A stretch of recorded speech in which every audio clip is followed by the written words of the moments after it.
I'm Eric Lampkin. At nights I'm a producer. During the days I work in my garden and my yard a lot. Keeps me away from the desk. And as I've gotten older, I've learned more about beds and containers. When I started gardening, I was in my 40s. I'm not anymore. This makes things a little easier, a little closer, and it cuts down on some of the work.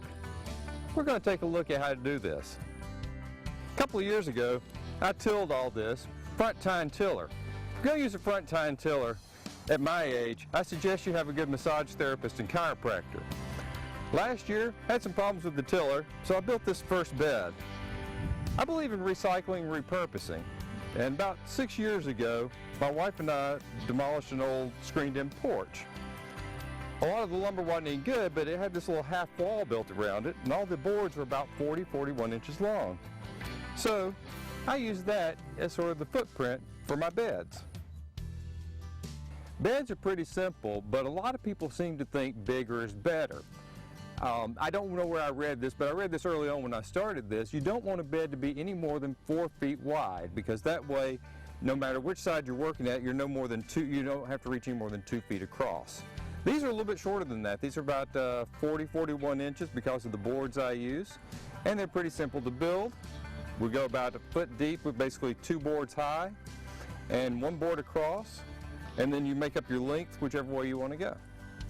This bed right here used mostly native soil with a little potting mix and some black cow mixed in with it.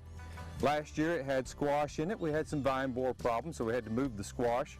This year we have some English peas, a little homemade trellis, and PVC and fishing wire. Easy enough. This bed I also built last year to work off of the other one. It has a little bit different soil combination. We use some potting soil, topsoil, black cow. I think there's a little native soil in there too. It's growing greens like crazy. We've got lettuce, we've got some Swiss chard, some romaine. This stuff's about to go to seed, but in another 6 months, we'll have some more greenery popping up there. Also another attempt at peas. It didn't work out as well. One thing I do when I build these beds, you'll see these hoops, and one of the first things I generally put on here after I build them is I take some 1/2-inch electric conduit strap. And I put those in on the sides of the beds, take some PVC pipe, bend it, it bends pretty easy, and just hoop over the bed. Right now I don't need them, but when the weather starts getting cold, when you start having to worry about frost, you can put a plastic cover up, put a sheet over it, and it'll protect it from frost. When it's too hot, for like some of these salad greens for example, you can put some shade cloth over it, or again, a lightweight sheet. Shades some of the sun off, keeps them from getting scorched. Now, the other part of this is container gardening. Containers don't have to be fancy. As you can tell, we've used a little bit of everything around here. We had some old buckets left for some projects. This one's got potatoes. Actually, we have 3 potato plants here. That's our experiment. Every year in the garden, we like to experiment with something. This year it's potatoes.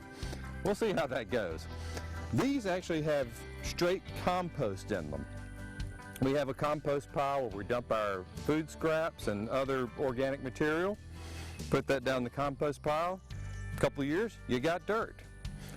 This is another of this year's projects. It's a tomato trough. We built it for 6. It's got about 10 or 12 in it, but that's all right.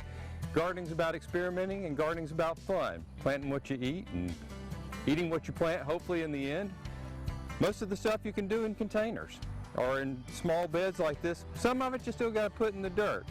We may look into that later. But for now, hey, if I can do this, you can do this.